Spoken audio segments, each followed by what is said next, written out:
잠깐만, 이것도 좀 합시다.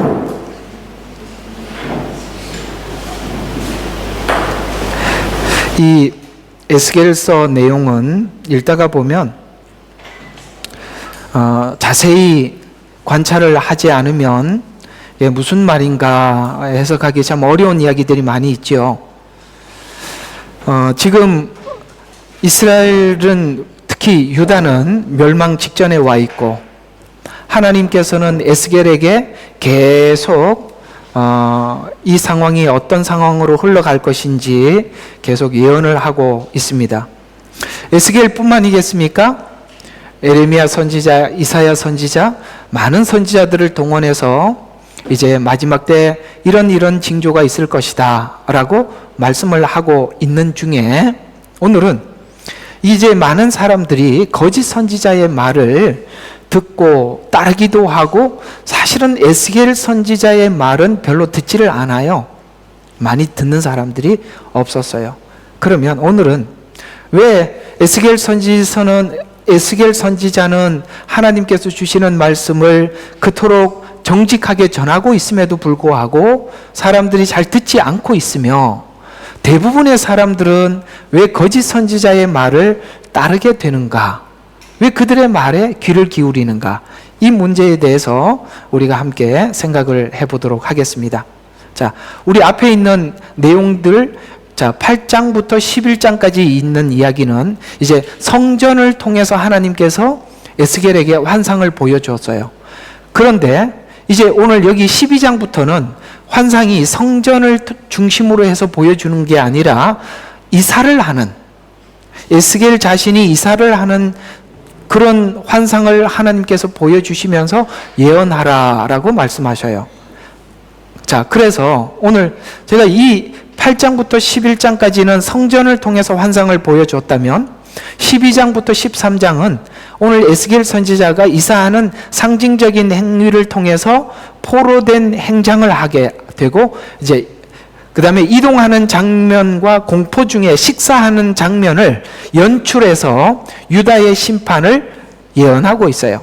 자, 여기서 잠깐 멈춰서 제가 이런 이야기를 여러분들에게 소스를 하나 드리고 싶은 것은 뭐냐면, 이제 주님이 이 땅에 다시 오셔서 재림하기 직전에는 우리가 답답해하는 것은 이런 시간들이 우리 앞에 다가오고 있음을 우리는 피부로 느끼고 귀로 듣고 눈으로 볼 만큼 가까이 와 있음에도 불구하고 왜 많은 사람들은 이 이야기를 해주지 않을까라고 생각을 하고 있지만, 우리는 정말 경건한 그리스도인들, 경건한 메신저들, 목회자들을 위해서 기도하여야 합니다. 그렇다면 그들에게도 하나님께서 각기 나름대로 눈을 열어주셔서 이 시간이 임박해 오고 있음을 그들에게도 알려주실 것입니다. 그들은 영원히 못 보는 게 아니라 어느 시점이 되어서 하나님께서는 다각도로, 오늘 하나님께서는 에스겔에게 8장과 11장을 통해서는 성전이라는 주제를 통해서 주님의 재림이 임박했음을 알려주었고, 오늘은 이사가 하는 장면을 통해서 또 다른 주제를 통해서 알려주듯이 각 사람에게 다방면으로 하나님은 열어주실 거라고 믿습니다. 그래서 그들이 영원히 이 입을 다무는 것이 아니라 언젠가는 그들에게도 보여줄 것이고 그들이 외치게 될 것입니다. 그래서 저는 이런 이야기들을 자주 들어요. 많은 분들이 성경을 통해서 하나님께서 이제 주님의 오심이 가까워옴을 성경을 통해서도 보는 사람들도 있지만, 각기 나름대로 하나님께서 그들에게 보여주시는 어떤 방식들이 있더라고요. 그래서 그런 이야기들을 이렇게 여기저기 모아보면 일치되는 부분들이 굉장히 많음을 볼 수 있습니다. 그래서 각 개개인에게도 하나님이 말씀해 주실 것이고, 우리는 일반적인 상황, 성경에서 말씀하신 예언대로 이루어지는, 아까 말씀드린 것처럼 사회 전반에, 유대에, 각 나라에, 기근에, 산불에, 그 다음에 홍수에, 물과 불, 이 두 가지를 다스리면서 하나님의 마지막 징조를 우리에게 알려주신다고 말씀하신 것처럼 이런 일들이 세계 곳곳에서 일어나는 것, 이것을 통해서 각자에게도 하나님 나름 주시리라고 저는 믿습니다. 그 부분에 대해서 성경보다 앞서갈 수는 없지만, 우리 개인적으로 보는 메시지들이 성경보다 앞서갈 수는 없지만, 그러나 하나님께서 어떤 상황을 말씀해 주시걸랑 그것을 마음에다 두고 하나님께서 그 상황이 실제 왔을 때, 그때 보여주셨던 것들이 이런 것이구나 라고 생각하면 되는 것이고, 아니면 안 찾아오면 말고, 아시겠습니까? 그러나 거기에 맹신은 하지는 마세요. 그러나 거기에 대해서 주님의 오실 날이 가까움에 대해서 내가 각성하고 깨어있게 만들고 준비하게 만들고 계신다면 아멘이지요. 신랑이 이로다 맞으러 나오라라는 이 소리를 들었을 때 다 졸며 잤던 열처녀들이 일어나서 자기 등불을 점검했던 것처럼 말이죠. 그래서 하나님께서 우리 각자에게 알려주시는 이런 모든 것들은 우리의 등불을 점검하고 내게 기름이 있는지 없는지 확인하라는 각성이라는 차원에서 우리 모두 다 아멘하고 받아들여야 된다는 뜻에서 말씀을 드리는 것입니다. 그래서 오늘 여기 12장에 있는 이 기록 중에 12장 21절과 28절에 보면 이제 지금 성전에 대한 환상을 보고 에스겔이 전했어요. 오늘 지금 이사를 가는 환상을 통해서 또 전했어요. 그랬더니 이스라엘 백성들이 이렇게 생각을 하고 있는 거예요.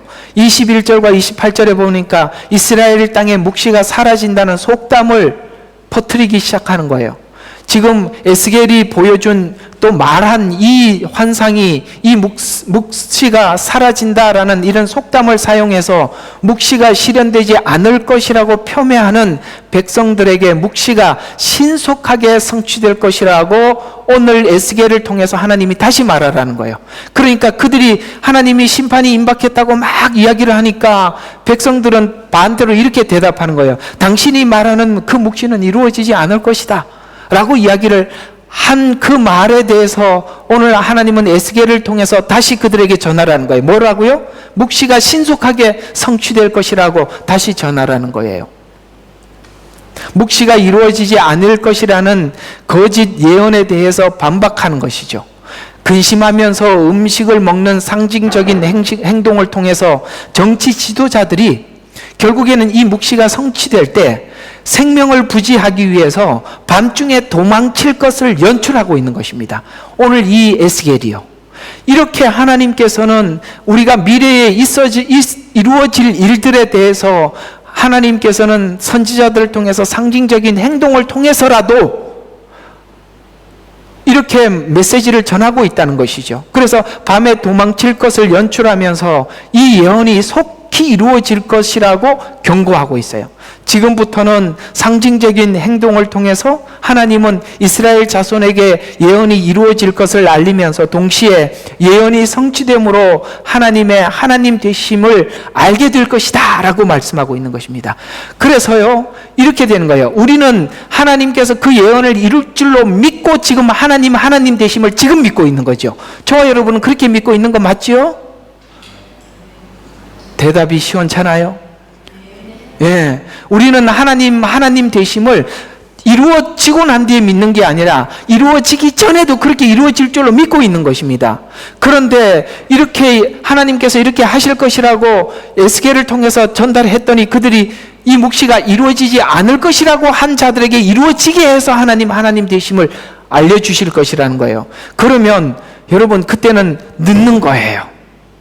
놀랍게도 열처녀 비유에서 이렇게 말씀하고 있어요.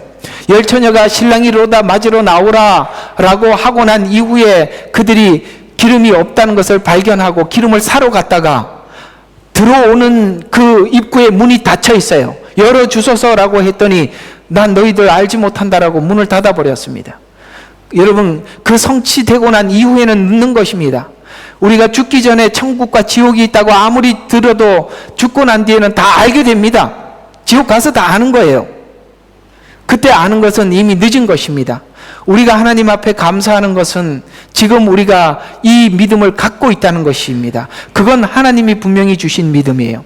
저는 이 믿음에 대한 연구를 하다 보면 아브라함에게 주신 방식, 그 방식이 하나님이 우리에게 주신 믿음이거든요. 아브라함은 사실 믿음의 조상이라고 우리가 표현을 하고 있지만 그는 처음부터 믿음이 있는 사람이 아니었습니다. 하나님께서는 아브라함에게 믿음을 주셨고 그리고 난 이후에 도리어 하나님은 하나님이 주셨음에도 불구하고 나중에는 아브라함에게 뭐라고 말씀하시냐면 네가 믿었다라고 이야기하는 거예요. 참 그게 신기해요. 하나님이 주셔놓고도 네가 믿었다고 이야기하시는 거예요. 그러면서 하나님은 우리가 예수님을 믿는 믿음을 보시고 너 의롭다고 말씀하시고, 근데 우리가 잘 압니다. 그 믿음이 하나님이 주셨다는 걸. 그래서 아니요, 이건 우리의 의가 아니라 하나님 겁니다라고 의를 하나님은 우리에게 주시고 우리는 하나님께 돌려드리는 거예요. 그게 요한계시록에 면류관을 벗어 보좌에 던지며 가로되 거룩하다 거룩하다 거룩하다, 구원이 하나님과 어린 양께 있습니다. 이 이야기가 결국은 그래서 끝나는 것입니다. 아멘이시죠? 물론 제가 이렇게 이야기하고 있는 것에 대해서 오해는 하지 마십시오. 하나님이 믿음을 주셔야 믿음을 가지니까 나는 하나님 믿음을 안 주셔서 믿음이 없다. 그건 여러분들이 아주 하나님 앞에 더 악랄하게 반항하는 것입니다. 그렇지 않습니다. 우리는 하나님이 주신 그 믿음을 주실 때 여러분이 조금이라도 하나님 앞에 반응을 하신다면, 구하면, 찾으면, 두드리면 하나님은 줄 준비가 다 돼 있어요. 그런데 우리가 반응하지도 않으면서 하나님이 안 주셨다고 하는 것은 하나님이 분명히 물으실 것입니다. 내가 너에게 믿음을 주실 때 너가 반응하지 않았잖냐? 라고 하나님이 물으시면, 되물어 질문하시면 여러분 뭐라고 대답하실 것입니까? 그래서 저는 신앙은 하나님이 주시는 어떤 상황 앞에서 우리가 진심으로 반응해 드리는 것이라고 봅니다. 아브라함은 그렇게 하나님께 반응해 드리는 것으로 어떻게 표현한지 아십니까? 그가 하나님께, 여호와께 단을 쌓았더라, 이렇게 표현하고 있는 것입니다. 반응해 드리는 거예요. 지금 성도들도 초림 십자가 복음은 개인의 구원이기 때문에 받아들이지만, 복음이라는 것이 초림 복음, 십자가 복음만 복음이 아니지 않습니까? 예수님께서는 십자가에 죽으시고 난 이후에 다시 오시리라고 분명히 약속하고 있습니다. 그래서 구원의 완성은 재림으로 완성이 되는 것입니다. 시작은 십자가죠. 그러나 재림으로 끝이 나는 것이거든요. 그런데 사람들은 단순히 내가 구원만 받으려고 하다 보니까 뭐만 믿느냐면 초림 십자가 복음만 믿고 있는 것입니다. 여러분, 복음은 초림 십자가 복음만 있는 게 아닙니다. 재림까지 말씀하고 있는 것이거든요. 초림 복음은 은혜와 사랑의 복음이 맞습니다. 그러나 재림 복음은 분명히 공의와 심판의 복음입니다. 사람들 마음속에 그것에 대한 거절감이 있는 거예요. 사단은 복음이 사랑과 은혜의 복음이며, 하나님은 그 사랑, 그 은혜와 사랑으로 온 세상을 구원하셨다. 그러므로 하나님은 우리를 공의로 심판하실 분이 아니라고 속이는 것입니다. 여러분, 지금 현재 있는 종교다원주의와 자유주의 신학의 약점이, 맹점이 뭐냐면 하나님의 공의와 심판은 빼버렸어요. 그저 하나님은 은혜와 사랑의 하나님이라고, 그런 하나님이 인류를 심판할 이유가 없다라고 이야기하면서 타 종교도 다 구원이 있다라고 이야기를 합니다. 새빨간 거짓말입니다. 완전히 거짓말입니다. 하나님은 심판하기 전에, 재림하면 심판하시죠. 심판하기 전에 십자가에서 우리에게 보이신 것은 심판하기 전에 우리에게 은혜와 사랑을 먼저 베풀어 주신 것입니다. 기회를 주신 것이죠. 그리고 주님의 심판은 너무나도 냉정하다는 것, 십자가에서 보여준 거 아니겠습니까? 하나님은 그 십자가에서 아들을 십자가에 못 박아놓고 여지없이, 양보 없이 철저하게 심판하셨습니다. 예수님은 그 심판이 얼마나 혹독했던지, 나의 하나님 나의 하나님 어찌하여 나를 버리십니까? 라고 아들인 예수님도 하나님 앞에 이런 말을 할 만큼이나 하나님의 심판은 혹독했습니다. 우리는 운명이 고정되고 난 이후에는 기회가 없어요. 부자와 나사로 비유를 통해서 우리에게 설명하고자 하는 것은 그 부자에게는 더 이상의 기회가 없더라는 것입니다. 그래서 이후에는 운명이 고정된 것입니다. 지금 그들은 하나님께서 묵시가 실현되지 않는다라고 이렇게 외쳐대고 있지만 참 걱정되지 않습니까? 이 말이 얼마나 하나님 앞에 위험한 이야기인지 우리는, 저와 여러분 너무나도 잘 알고 있어요. 복음은 사복음서 다음이 바로 사도행전이 따라 이어지죠. 사도행전에서 밝히는 복음이 앞으로 이루어질 약속을 예언합니다. 예수님께서 죽으시고 부활 승천하시는 그 이야기로부터 사도행전은 시작됩니다. 그래서 부활하신 사건을 넘어서 앞으로 승천하신 예수님께서 복음이 이어갈 약속에 대해서 중요한 약속과 예언을 하고 승천하시는데요. 사도행전 1장은 1장의 예언으로 남아있는 내용이 바로 이런 이야기입니다. 주께 물어 말씀하시기를 주여 이때에 이스라엘의 그 왕국을, 여러분 이게 바로 천년 왕국을 이야기하는 거예요. 천년 왕국. 지금 유대인들은 주님이 이 땅에 오시면 천년 왕국을 이해를 하고 있단 말이에요. 아시겠습니까? 이 중요한 자료예요, 이 부분은. 그래서 그 왕국을 다시 회복시키겠나이까 주께서 그들에게 말씀하시기를 너희에게는 그때나 시기를 알게 하신 것이 아니요 아버지께서 자신의 권한에 두셨느니라 라고 말씀하시면서 천년 왕국은 예수님 재림과 함께 시작하는 약속이기에 11절에 보니까 너희 갈릴리 사람들아 어찌하여 너희는 하늘을 쳐다보고 서 있느냐 너희를 떠나 하늘로 들려 올라가신 바로 이 예수는 너희가 하늘로 가심을 본 그대로 뭐 한다고요? 오시리라고 약속하고 올라가셨잖아요. 복음은 뭡니까? 가신 것이 끝이 아니라 오신대요. 가심을 본 그대로 오신다고 말씀하고 있습니다. 그래서 지금 주님은 이 감람산에서 승천하고 계시고 다시 감람산으로 다시 오시는 것입니다. 부활 승천 후 미래에 완성될 하나님 나라의 약속은 다시 오셔서 완성할 것이라고 약속하시고 있습니다. 이스라엘 백성들이 지금 에스겔의 말을 듣지 않는 이유는 미래에 이루어질 예언을 믿으려 하지 않고 있기 때문인 것입니다. 제가 이 마지막 재림 복음을 전하다 보면 성경을 성경대로 믿는 사람들은 그렇습니까? 맞습니다. 알겠습니다. 이렇게 대답을 하나 이 재림 복음을 믿지 않는 사람들은 그게 무슨 소리냐고 그렇게 외쳐댑니다. 일반적으로 사람들이 살다가 자연사에서 죽는 게 끝이고 그저 죽고 난 뒤에 참 내가 보니까 많은 그리스도인들이 여기에 머물러 있는 것 같아요. 혹시나 있을 심판을 위해서 예수를 믿어보자. 없으면 말고 이런 분들이 많은 것 같아요. 그러니 하는 둥 마는 둥 예수를 믿죠. 그런 믿음으로 마지막 때 배교하지 않으리라는 자신을 어떻게 할 수 있겠습니까? 성경이 분명히 말씀하고 있습니다. 주님이 오시기 전에 먼저 배교가 있다고 말씀을 하셨거든요. 믿는 자들이 재림 예언을 믿지 않는다면, 재림 예언을 믿지 않으면 자연스럽게 이 7년이라는 요한계시록의 한 일회를 믿지 않습니다. 그러나 재림은 구원의 완성이고 7년은 구원의 완성을 위한 추수가 되는 것입니다. 십자가 구원은 믿는데 재림을 믿지 않는다면 지금 하나님께서 하려고 하는 이 일을 하지 않게 되는데요. 그 사이에 구원을 통해 하시고자 하는 성화, 여기에 모두 다 몰입하고 싶지 않은 거예요. 사람들이 정말 하기 싫어하는 제가 전하는 복음의 포인트는 성화복음과 재림복음이거든요. 그런데 이 성화복음은 사실 우리 자신과의 끊임없는 전쟁과 싸움이에요. 그런데 이 이야기를 해보면 알아요. 주님 다시 오신다는 사실을 믿는 사람들은 지금 주님께서 나에게 요구하시는 것이 성화라는 것을 알고 자기와의 싸움 속에서 정말 처절한 승리와 실패를 경험하고 주님께 나와서 울며 불며 은혜 받고 또다시 힘을 얻어서 여러분이 현장 생활을 하면서 이런 생활들에 대해서 당연시 여기지만 오늘 이 재림을 믿지 않는 사람들은 이 이야기를 굉장히 부담스러워할 뿐만 아니라 듣고 싶어 하지 않습니다.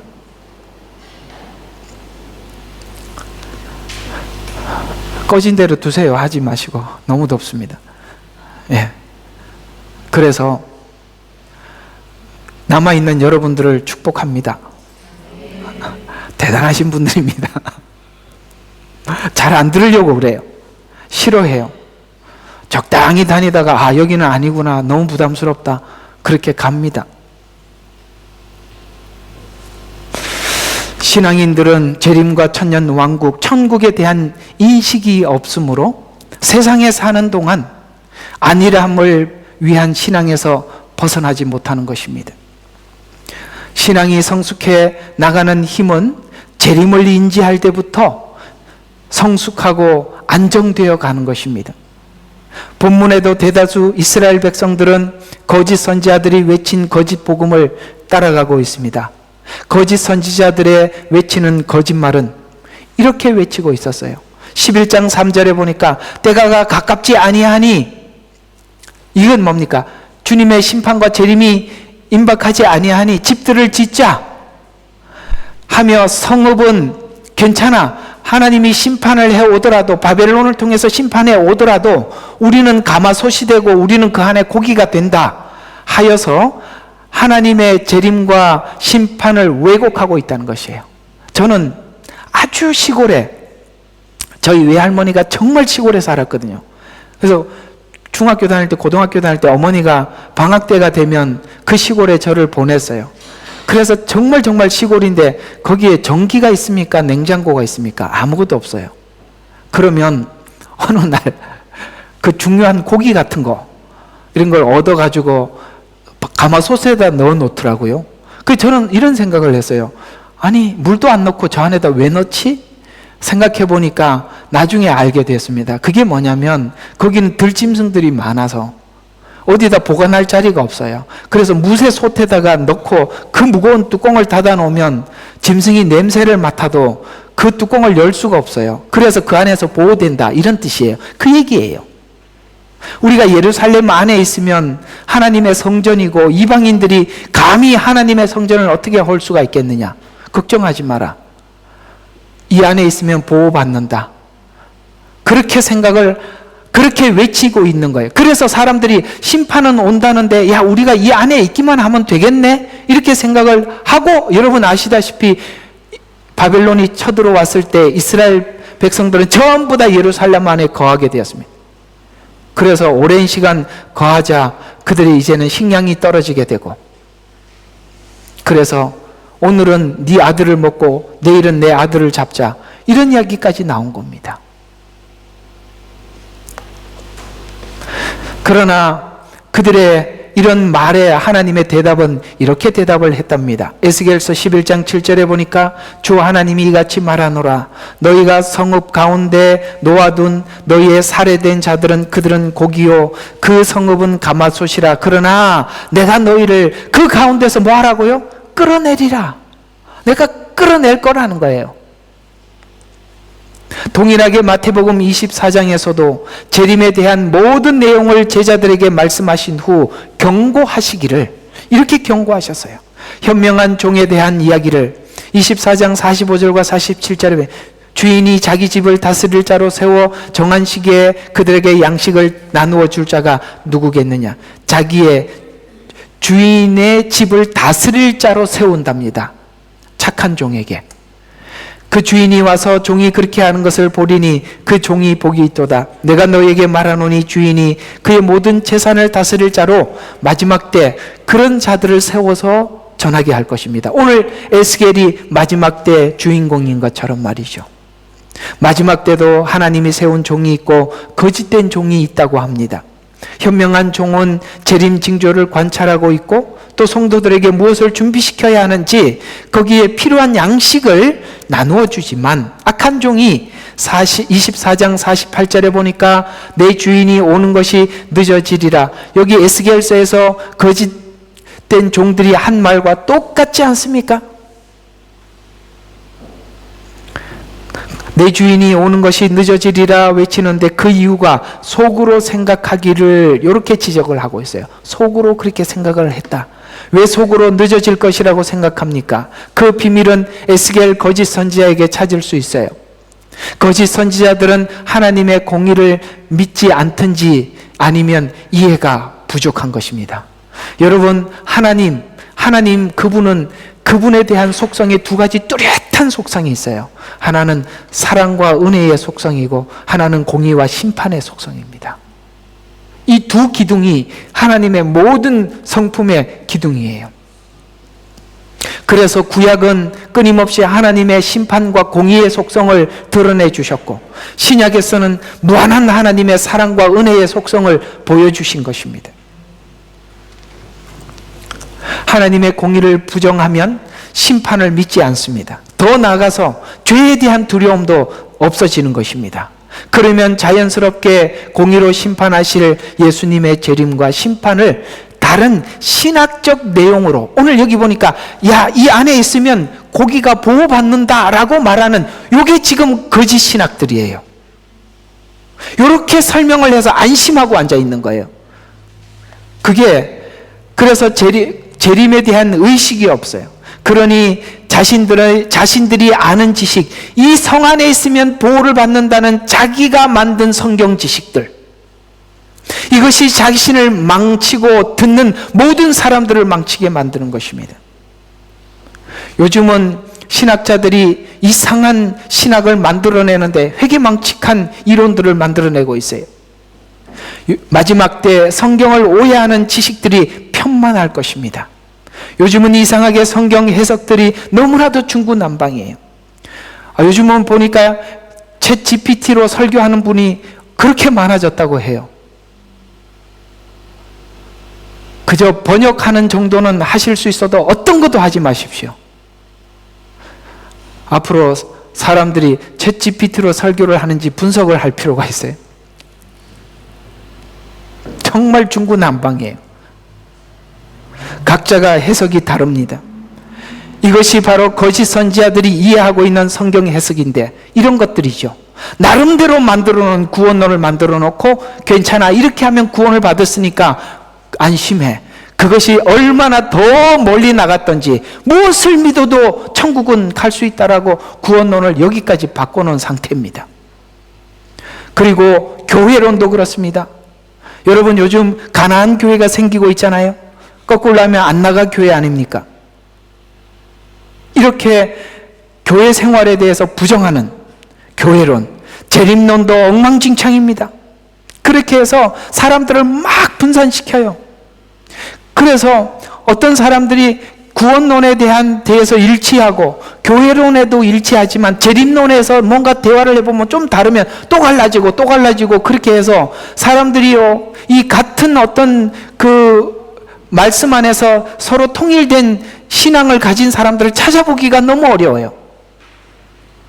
너무나도 비본질적인 거 가지고 돌아서고 갈라서고 이렇게 하더라는 거예요. 여러분 있잖아요, 이 몇 가지 정말 중요한 본질이 있어요. 그게 서로 그것 외에 조금 다르면 그냥 받아들이시고, 그래, 그렇구나, 시간이 지나면 하나님 교정해 주시겠죠. 안 그렇습니까? 별로 중요하지 않는 게 서로 다르다고 원수 취급하는 거예요. 그렇게 친하다가도. 그건 제가 보니까 전 아무리 봐도 그건 사단의 장난인 거예요.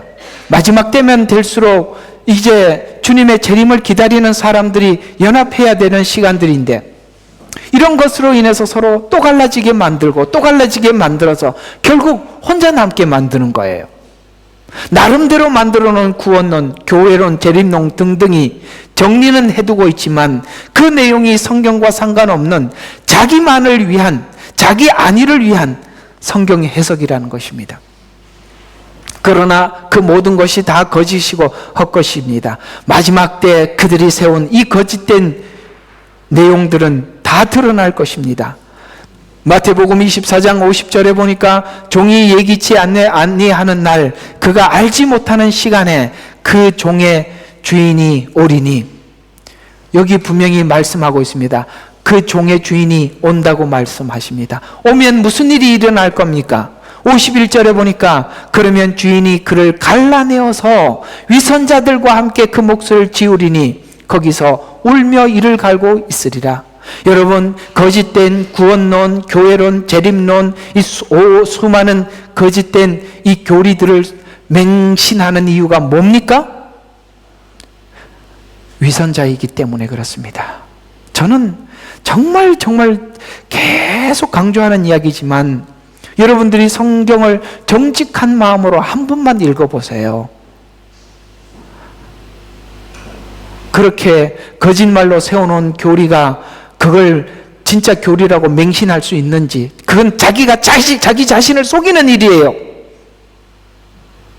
맞잖아요. 자기가 자기를 속이는 일이에요. 거짓 선지자들은 사람들이 편리한 걸 주는 거예요. 이렇게 해도 괜찮다라고 설명하는 걸. 그러나 그건 결코 그런 것이 아닙니다. 누가 이를 갈고 있습니까? 마태복음 25장입니다. 6장에 잘못 적었어요. 6장에 기름을 준비하지 못하게 하죠. 거짓 선지자 때문에. 한 달란트 받은 종과 같은 역할을 하게 하는 것이고, 염소가 된, 그렇게 하나님의 이 염소를 갈라내고 한 달란트 받은 종, 기름을 준비하지 못한 종을 주님이 오시면 갈라내는 것입니다.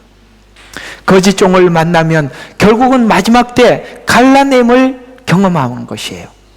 왜 내가 거짓 종의 말을 들어야 할까요? 내가 위선자였기 때문이었다라고 성경은 말씀하고 있는 것입니다. 그래서 우리의 신앙의 가장 강력한 적은 바로 내가 나를 속이는 것입니다. 이중성이죠. 끝까지 자기를 위선을 인정하지 않으려 하면 거짓 선지자가 기다리고 있는 것입니다. 마태복음 7장에 보면 넓은 문으로 가는 사람들이 많대요. 그리고 그 앞에 거짓 선지자가 잘 안내하고 있을 것입니다. 그러니 선지자가 안내하고 있으니 얼마나 좋겠어요. 그런데 그 선지자는 양의 탈을 쓴 일이랍니다. 그래서 뭔가 종교적으로 불안해하고 종교적으로 뭔가 편안함을 추구하는 사람들의 뭔가를 빼먹으려고 기다리고 있답니다. 거짓 선지자일수록 우리에게 편리를 제공하고 편리를 제공하는 만큼 나에게 뭔가를 갖다 바치라고 할 겁니다. 일이니까요. 그는 목자가 아닙니다. 마태복음 24장에서도 계속 예수님이 우리에게 강조했던 이야기가 너희가 사람의 미혹을 받지 않도록 주의해라. 사람이라고 분명히 표현하고 있습니다. 누가 미혹을 받습니까? 오늘 그 앞에 있는 23장에 위선자들이 미혹을 받고 배교한다고 말씀하고 있습니다. 마태복음 24장 재림 이야기는 마태복음 23장의 바리새인들의 위선을 향해 위선자라고 말씀을 하시다가 24장의 재림을 설명하다가 24장 51절에 또다시 23장에 말했던 그 위선자 말을 그대로 가지고 들어와서 위선자에게 지울 몫을 지우리니 라는 말로 재림의 메시지를 끝을 내고 있어요. 위선은 회개로 이끌지 못하게 하고 성화로 나가게도 못하게 할 뿐만 아니라 재림도 변질시키는 거야. 이 모든 변질의 원인은 상대방에게 있는 것이 아니라 거짓 선지자에게 끌리는 나에게 있다고 성경은 말씀하고 있는 것입니다. 위선은 성령도 외면하게 만드는 것입니다. 하나님과 아무 상관이 없는 사람으로 만들어버리기 때문이지요. 놀랍게도 위선을 하지만 위선의 감각을 가지지 못하게 하는 것이 율법주의입니다. 여러분, 율법은 선한 것이에요. 그러나 율법주의는 위험한 거예요. 다른 겁니다. 율법은 선해요. 그러나 율법주의가 되면 안 되는 거예요. 율법주의가 되면 내가 철저하게 하나님의 말씀을 순종하고 있다라고 여러분 마음 없이도 순종할 수 있다는 것을 이스라엘 전 역사를 통해서 배웠지 않습니까? 율법주의는 감각을 잃어버리게 만드는 거예요. 은사주의도 그래요. 귀신을 쫓아내고 경이로운 일을 하고 있는 한 나는 하나님과 밀접한 관계를 가지고 있다 착각하게 만드는 것입니다. 은혜는 그렇게 점검하는 게 아니에요. 은혜는 나와 하나님과 사랑의 관계, 연합의 관계 속에서 확인하는 것입니다. 그래서 그 내용을 설명한 것이 마태복음 7장 17절과 23절, 어제 저녁에 성경 공부하면서 길게 올려놨으니까 확인해 보시면 도움이 될 것입니다. 그래서 마태복음 7장 17절과 23절의 말씀의 핵심은 개인의 삶의 열매는 없고 외적으로 능력은 나타난다는 지적입니다. 여기에서 속는 것이에요. 주님이 원하는 것은 나무를 바꿔라. 열매를 바꾸는 그러니까 열매를 바꾸는 척 속이지 말고 나무 근본을 바꾸라. 뿌리부터 잘라버려라. 라고 말씀하는.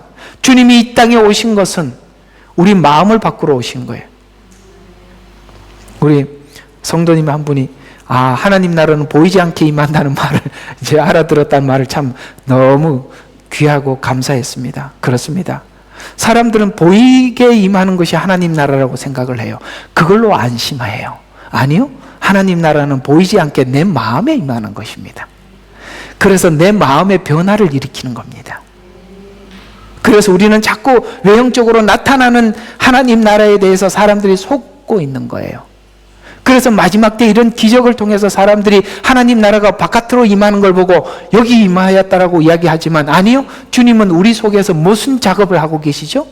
우리의 근본을 바꾸는 작업을 하고 계시는 거예요.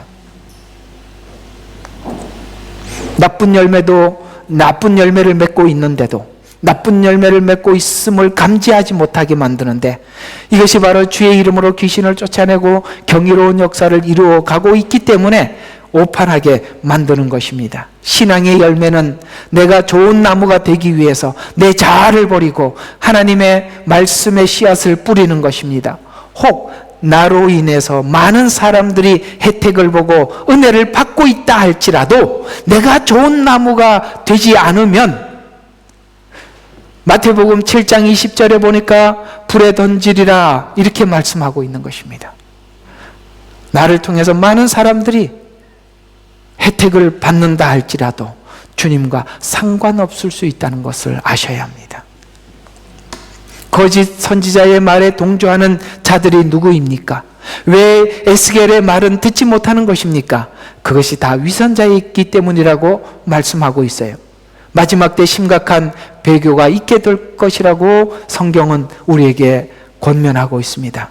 배교의 내면에는 자기가 자기 자신에게 진실하지 못했기 때문에 일어나는 현상이지요. 천국에는 위선자가 단 한 명도 들어가지 못할 것입니다.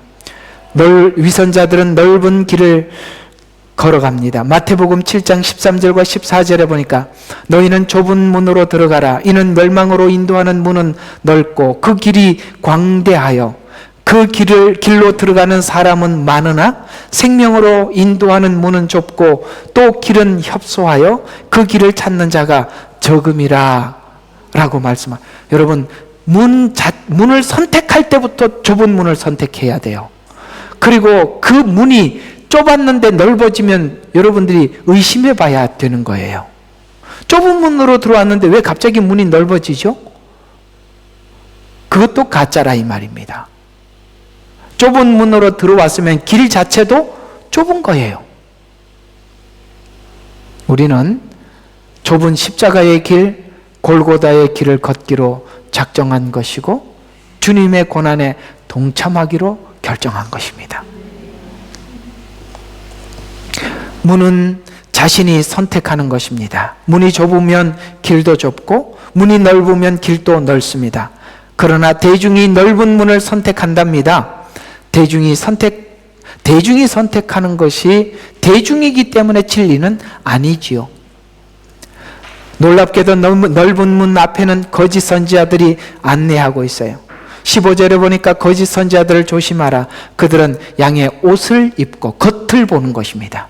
그래서 성경은 열매를 보면 아나니라고 말씀하고 있는 것입니다. 너희에게 나아오나 속은 약탈하는 일이라. 여러분 일이라고 표현하고 있는 이 말은 왜 일이라고 표현하느냐면 이 여우 이야기가 나오는데 아가서에 나와요. 아가서에 보면 포도원에 꽃이 피었을 때 어떻게 합니까? 여우가 들어와서 그 꽃들을 떨어뜨려서 포도 열매를 맺지 못하게 하죠. 그런데 성경에는 이런 사단을 사자라고 표현하기도 하고 일이라고도 표현합니다. 사자라고 표현할 때는 그만큼 배고픈 사자가 먹을 것을 사냥하고 있다라는 뜻에서 표현할 때는 사자라고 표현을 하지만 그러나 진리를 우리 속에 있는 진리를 훔쳐가는 뜻의 차원에서는 일이라고 표현하는 것입니다. 일이는요 이 여우는요, 이 짐승을 잡아서 이렇게 근육 같은 데를 먹지 않고 내장을 빼먹어 갑니다. 내장은 뭡니까? 우리 속에 있는 진리예요. 이걸 뺏어가는 것입니다. 거짓 선지자들이 우리가 절대 빼앗기면 안 되는 것들이 있어요. 그게 뭐지요? 오직 예수. 그 신앙으로부터 돌이키게 만드는 거예요. 마치 에덴 동산에서 아담과 하와를 찾아와서 먹지 말라, 먹는 날에는 죽으리라는 이 말을 결코 죽지 아니하리라는 말로 바꾸는 작업을 하고 있는 것입니다. 그 진리를 뺏어가는 거예요. 우리가 내줄 수 없는 말씀을 결국 내놓게 만드는 거예요. 우리가 이만희가 자기가 구세주라고 이야기하고 정명석이가 자기가 메시아라고 이야기하는데, 여러분, 내줄 수 없는 진리 아닙니까? 오직 예수님만이 메시아 아닙니까? 거기에 그 사람들이 함몰되어 있어요. 결국엔 그 자리에 간 걸 보세요. 놀랍지 않아요? 나는 참 사람의 바보 같은 사람들도 여럿이 봤지만 정명석이하고 이만희 같은 바보도 처음 봤습니다. 그렇게 멍청한 사람들 앞에서 사람들이 진짜 메시아라고 나는 도대체 이거는 영적인 문제예요. 사람이 맨정신이면 거기 메시아라고, 아니 내가 예수를 안 믿어도 그런 인간은 메시아라고 부르지 않겠어요? 진짜 보면 막 열불이 나요. 거의 바보 수준인데.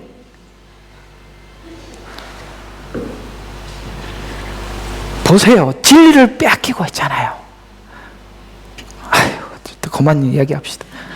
선악과를 먹으면 하나님과 같이 된다고 욕먹을 부추기지만 목적은 죽이려고 하는 것입니다.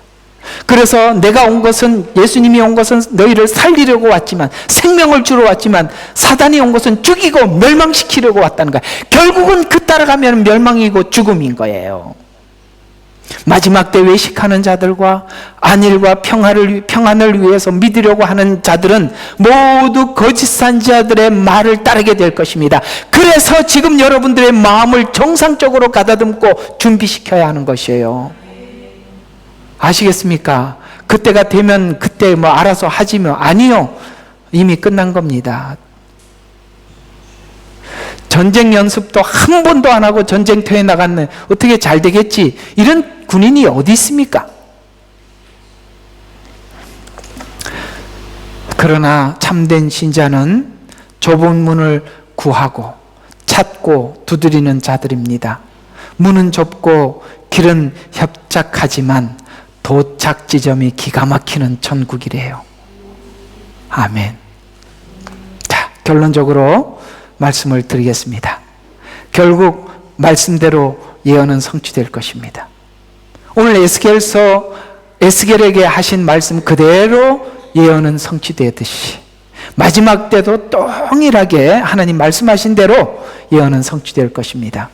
거짓 선지자들은 모두 불못에 들어갈 것이고, 진실의 길은 좁은 문이고 위선자의 문은 넓은 문입니다. 길은 좁습니다. 또 협착합니다. 그러나 도착 지점은 황금문이래요. 멋지지요? 이 끝에 있는 이야기는 여러분이 기록해 두셨으면 좋겠습니다. 제가 생각해도 명언인 것 같아요. 자, 우리 같이, 길은 좁지만 도착 지점은 황금문입니다. 우리가 이 길을 고집하며 걸어가기를 주의 이름으로 축원합니다. 기도하겠습니다. 하나님 아버지, 오늘 저희들에게 귀한 은혜 주셔서 감사합니다. 아버지 하나님, 에스겔 선지자에는 하나님께서 명하시고 말씀하시는 선지자고, 거기에 반항하는 거짓 선지자들은 각자가 자기의 말을 하는 거짓 선지자들입니다.